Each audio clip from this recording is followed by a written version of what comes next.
Welcome back to the Enfield Talking newspaper. Now we return to local news with Janet. A third teenager has been selected to represent the UK at the World Scout Jamboree in Japan next year. Julian Newman of the Eastern Enfield Scouts will accompany Jazz Bath and Interjet Singh, both from Enfield, to the World Scout Gathering. The trio are among 36 14 to 17-year-olds from North London heading to the Far East, and must each raise £3,000 to attend the event. In a bid to raise the cash, the three scouts have called on the help of Enfield North MP Nick Dubois to offer tips and advice to help with their fundraising. Mr. Newman said, "I'm very lucky to be going to the Jamboree. It's a once-in-a-lifetime opportunity and I will never forget it." Mr. Bath said, "We talked about how cool scouting is and the great opportunities that come through being a scout. We as scouts are a community within a community who work together to provide support and a place for young people to learn great skills and to push themselves whilst helping the community."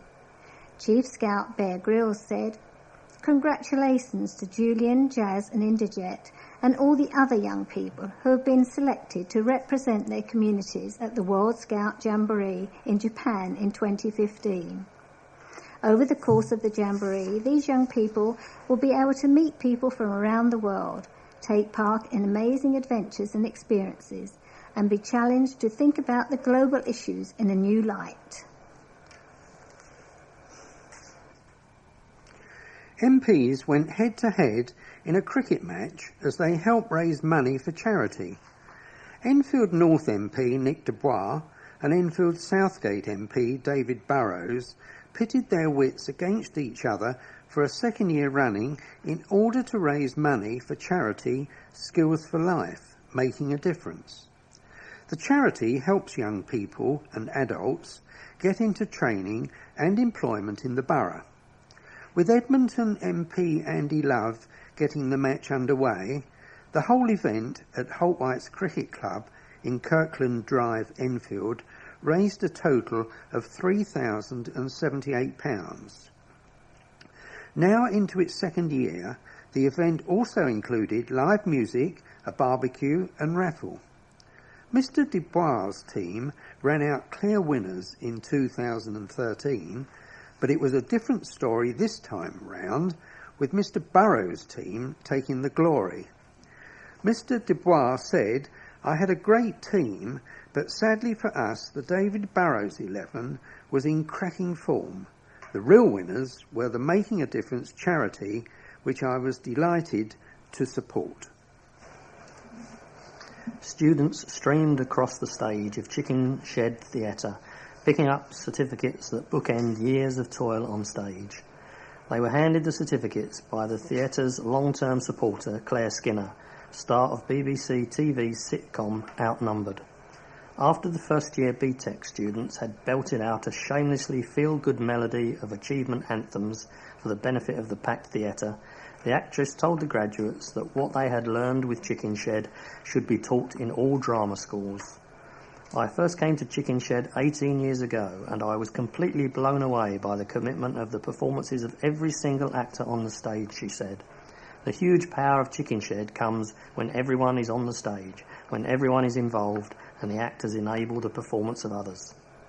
Telling the gathering that the students would learn and explore so much in the course of their professional careers, she added that one of the most important lessons theatre had taught her was that performances, at their most profound level, are about the beating heart of the actor and the beating heart of the audience.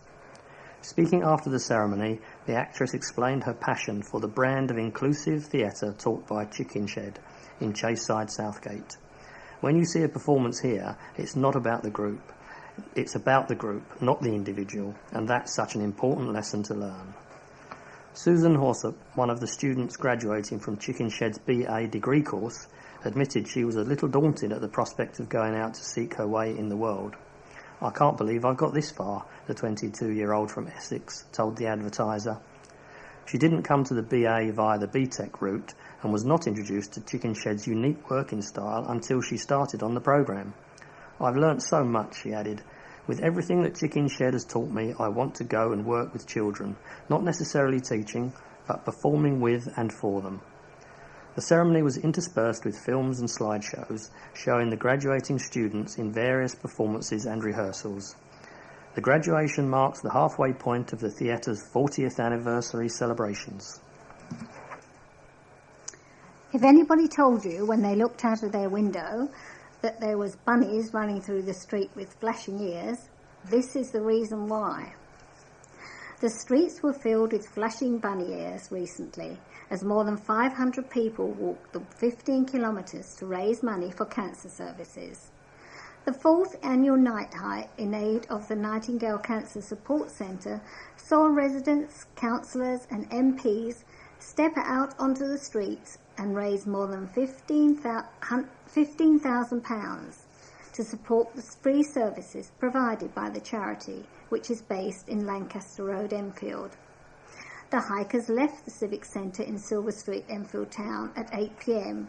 and walked through Ponders End to Bushhill Park, Winchmore Hill and Southgate before returning to Enfield Town. The last person crossed the finish line at 12:25 a.m. Lisa Barker, fundraising manager for the charity, said, "It was a wonderful event, it went smoothly and everyone seemed to have a really good time." The money goes towards the charity's free services for cancer patients, including complementary therapies, transport to and from hospital appointments and befriending services. She added, "This event cannot take place without the hundreds of volunteers.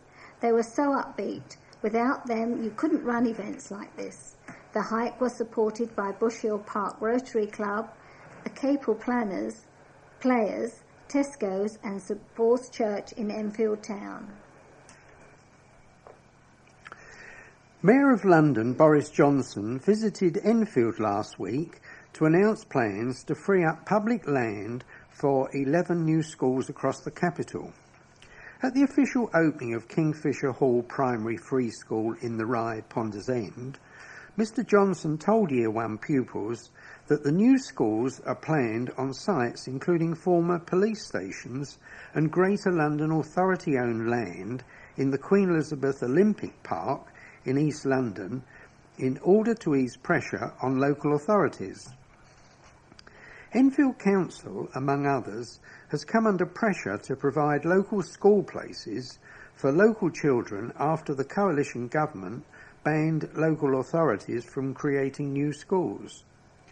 That has left London to rely on free schools which can be set up independently of local education authorities by charities or groups of parents and tutors, and do not have to adhere to the national curriculum or hire formally trained teachers to fill the gap. Kingfisher Hall used this morning with the Mayor to showcase its alternative to the national curriculum, branded a core knowledge curriculum, which is taken from the United States. Mr Johnson took part in a lesson based on learning facts and said, "I think it's very important to have a core knowledge approach because there was a long period in education where we thought that teaching meant asking kids to imagine what it was like being a Roman legionary.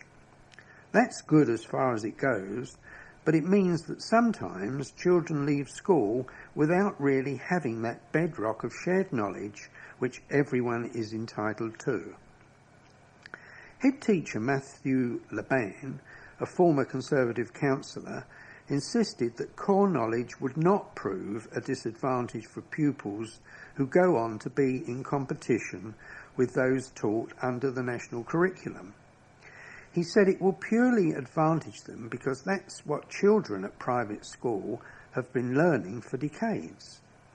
It's about us trying to give children from Ponders End and Enfield Highway the same chance in life as someone who went to Eton or Harrow.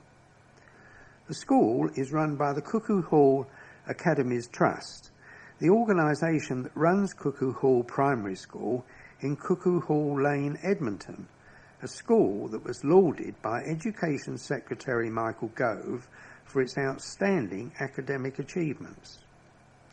However, when results for the school were announced at the end of 2013, the number of pupils achieving a level 4 in the Year 6 SATS exams had dropped from 86 to 54%, below the target of 60% set by Mr. Gove. But Mr. Johnson said, "As far as I know, these schools are outstanding. The record of success overall is very high indeed, and I think that obviously across a large number of schools you will see a huge amount of fluctuation." Dozens of people turned out for an anti-violence rally aimed at tackling gang culture in Edmonton. The Young Soldiers, a Christian-led youth group, organised the SAVE march through the town, and SAVE stands for Schools Against Violence in Enfield. More than 150 people walked from outside Florence Hayes Adventure Playground to Edmonton Police Station and then to Edmonton Green. The rally was followed by a small public meeting at Latimer All Saints Primary School, where guest speakers, including the police and charities, were invited to discuss violence, drugs and stop and search laws. Organiser Pastor Pat Agdamar said he hoped the group had an impact on the people they encountered during the walk through the town. He said it was a very emotional experience for many people there. We came across some young men roaming the street, and I hope we inspired them in some way to achieve. We hope we brought some community cohesion by highlighting the issues of gang crime. It's about building bricks. It felt good to do something positive. It was fantastic. This year's Armed Forces Day was especially poignant as the nation marks 100 years since the beginning of World War I and 70 years since the D-Day landings.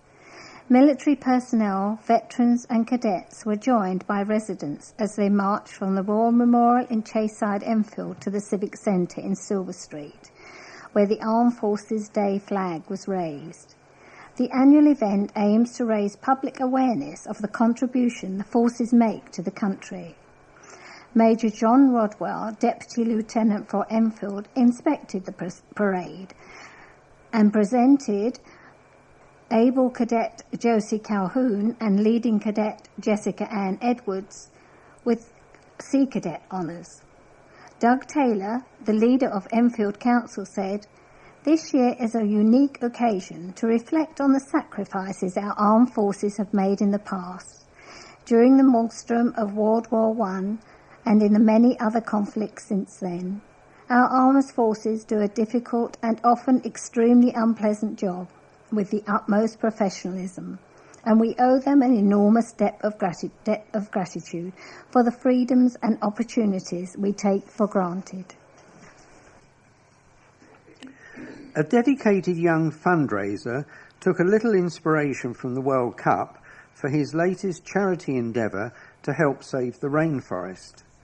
10-year-old Jude Apcher organised a cake sale at his school in Palmer's Green and managed to raise £200 for 2 preservation charities. The Hazelwood School pupil has raised more than £500 for charities over the past 2 years, including Sport Relief, Cancer Research UK and the North London Hospice.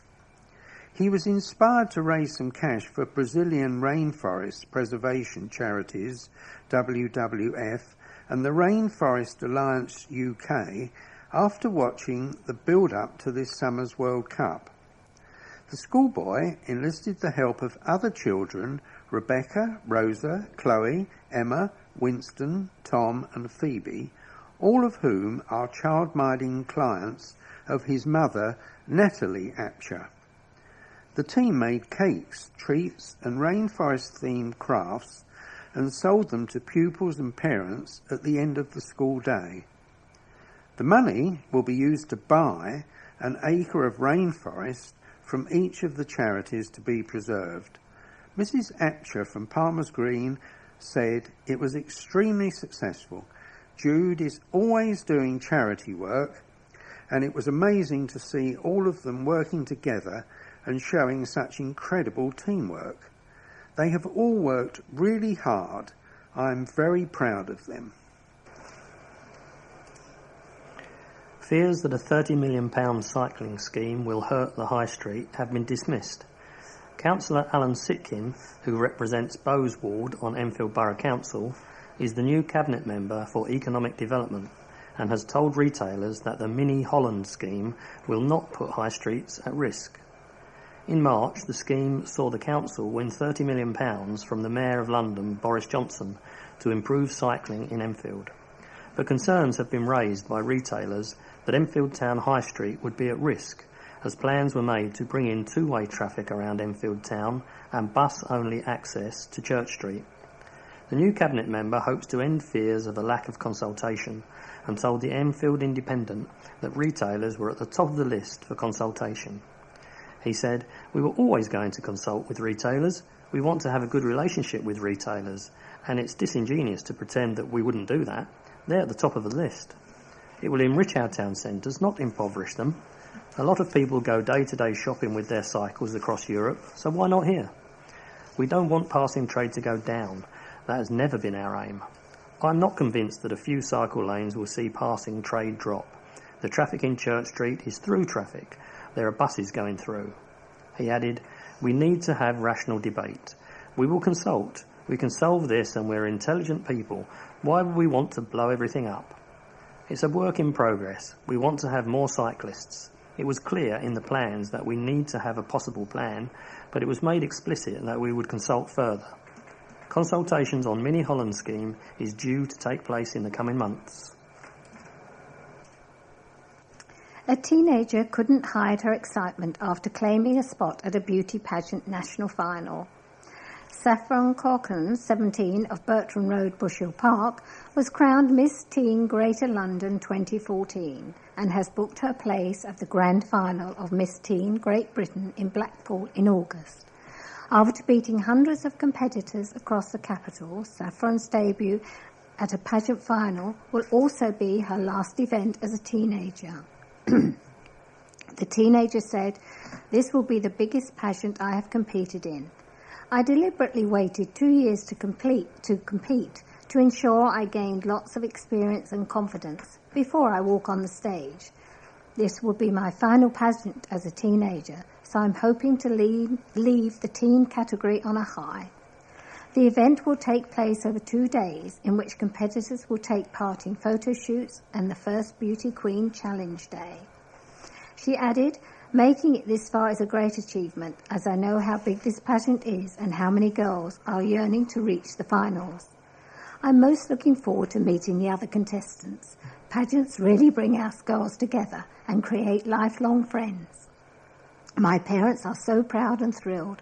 They're currently helping me sort out appearances and have not stopped discussing the finals with me. I've never seen them this supportive." A spelling superstar has made her way into the national final for recalling Spanish words. Adriana Chacholiades, a pupil at Highland School, Enfield, has beaten competition from more than 61,000 fellow Year 7 pupils to make it to the last stage. Each finalist will be given 200 words to memorise in their chosen language and will then have 60 seconds to write them down. In Adriana's case, she has chosen Spanish, and the 11-year-old linguist is hoping to claim top prize at the finals at Anglia Ruskin University. Sarah Schechter, project manager at the university, said, "We're amazed at how the spelling bee continues to grow year on year. It gives Year 7 pupils the opportunity to really improve their language skills while also having a lot of fun in the process. Studies have shown that being able to speak a foreign language has many other benefits, including improving memory, multitasking and decision-making. Therefore, the skills these youngsters have shown in reaching the final should prove useful in other subjects as well."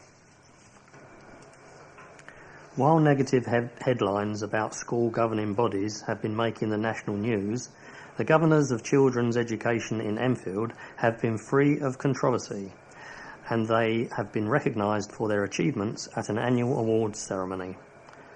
Gordon Stubberfield was awarded Outstanding Governor of the Year at the awards evening held in the Dugdale Centre in London Road, Enfield Town. He has spent more than 2 decades volunteering on the governing bodies of the Bowes Learning Alliance, which includes Bowes Primary School in Bowes Road and Chesterfield Primary School in Enfield Lock, as well as Bowes Annex in Edmonton. He has also been chairman of the Board of Governors at Southgate School and a governor at Debone Primary School in Southgate. In the wake of the Trojan horse controversy in Birmingham, free schools, how governors are trained has come under intense scrutiny, and Mr. Stubberfield believes that training is crucial to fulfilling the unpaid role well. Governors can help schools become outstanding by being well trained and fully understanding the role of the body and being able to demonstrate how they are carrying out that role, he said. He insists that volunteering does not take up endless hours and added, "The amount of time required will depend on your level of involvement. Some roles require as little as 2 or 3 evenings per term and maybe the occasional half day in school, whereas others can require significant time commitments. The outcomes make it more than worthwhile." Students were also lauded on Monday, with 2 winning the Governor Award for Young People. Omolola Olufemi from Enfield County School and Jada Karabay from Winchmore School were both recognised for their outstanding contributions to their school community. Cabinet Member for Education, Afa Orhan, added, "Public recognition is an important way of saying thank you, and it's a great pleasure for me to thank people who give up their own time to ensure that our schools are managed responsibly." Traffic was brought to a standstill around Enfield Town following a collision between a police van and a pedestrian. The marked van was travelling eastbound in Southbury Road when it was involved in a collision with a woman in her early 20s. Paramedics treated the woman for head injuries before she was taken to the Royal London Hospital in Whitechapel, East London. She was said to be in a stable condition. The officer driving the van and a passenger, also a police officer, were uninjured and stopped at the scene. A police spokesman said it was believed that the van had been responding to an emergency call. The Metropolitan Police said the Directorate of Professional Standards had been informed. Buses were diverted until Southbury Road was reopened. A hospital trust is holding its annual public meeting to encourage more people to find out about how it is run. The North Middlesex University Hospital Foundation Trust is inviting anyone interested to attend the meeting on July the 16th. Attendees will have the chance to become a Foundation Trust member, take part in a consultation on future decisions, and make use of free blood pressure, cholesterol and blood sugar tests. Chief Executive Julie Lowe said, "We want to continue our journey and make our services even better for the community." As well as the AGM, stalls will be promoting health awareness and the work of the Trust, and a free buffet lunch will be served from midday. The meeting will be held between 1 p.m. and 2:30 p.m. in a marquee at the main entrance to the hospital in Stirling Way, Edmonton. Police are wearing body-mounted cameras to help them gather evidence against domestic abusers. Enfield Borough Council has bought 55 of the cameras for officers as part of a crackdown on violence in the home. The plan came about because domestic violence is notoriously difficult to prove, with victims and witnesses often reluctant to give evidence. Councillor Chris Bond, Cabinet Member for Environment, said, "A picture paints 1,000 words. Many victims of domestic violence are reluctant to press ahead with providing a written statement after the police have attended an incident, which means prosecutions either don't get to court or if they do, they don't lead to a conviction. If an officer with a body-worn camera attends a domestic violence incident, they can record the victim's story in real time, see their injuries and capture the damage that this sort of violence causes in ways that cannot be reflected in a witness statement. That's why we've funded these cameras." Chief Inspector Ian Kibblewhite said, Officers in Enfield have been using the body cameras funded by Enfield Council to assist in gaining evidence, especially the extent of injuries, to support cases of domestic abuse.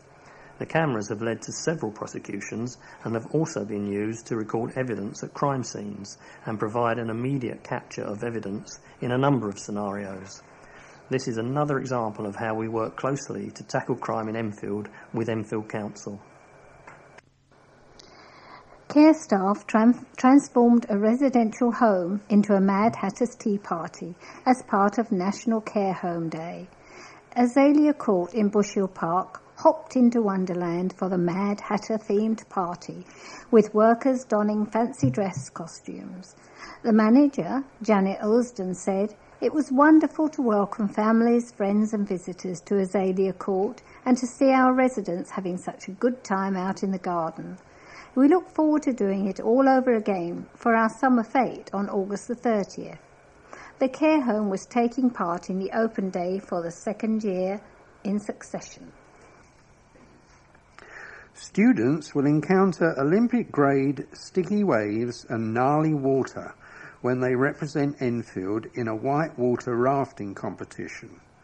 Pupils from Alewood Academy in Windmill Road, Edmonton, will take on the challenge at the Lee Valley White Water Centre as part of its annual Schools Festival. The school will compete with others from all London boroughs, as well as Essex and Hertfordshire, on the same course where Team GB claimed gold and silver in the London 2012 Olympics.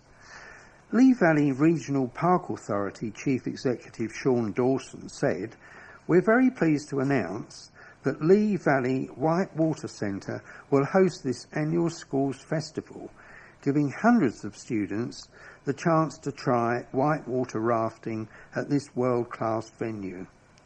We're expecting this festival to be just as successful as the previous events, not least because the participants will have been inspired by the athletes who competed at the Games." We've reached the end of our programme for this week. Thank you for listening. So from the team of Janet, Colin, Keith and Robin on the controls, it's goodbye.